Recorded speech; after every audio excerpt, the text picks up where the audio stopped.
How you folks doing?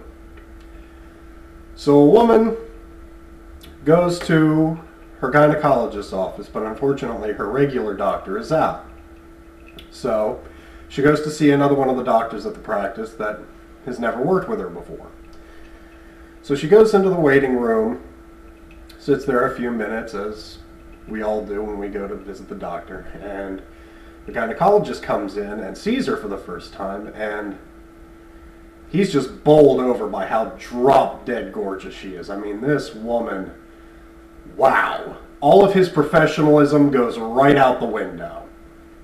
He immediately goes to work, throws her legs up in the stirrups, and begins rubbing her thighs. Now, he's not exactly sure if he's going to be able to get away with this, so while he's doing this, he speaks out and says, "Do you know what I'm doing right now?" And she goes, "Yes, you're checking for abnormalities. My regular doctor does this all the time."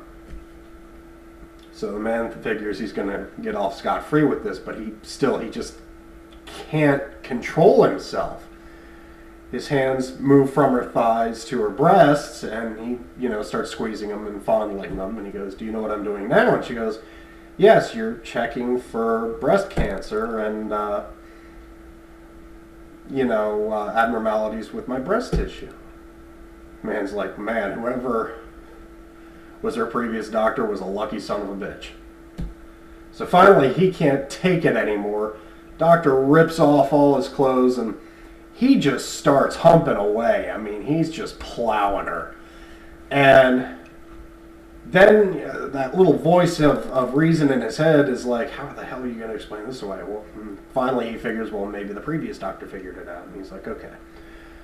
"Do you know what I'm doing now?" And she says, "Yes, doctor, I know exactly what you're doing. You're getting herpes, which is why I came here today in the first place."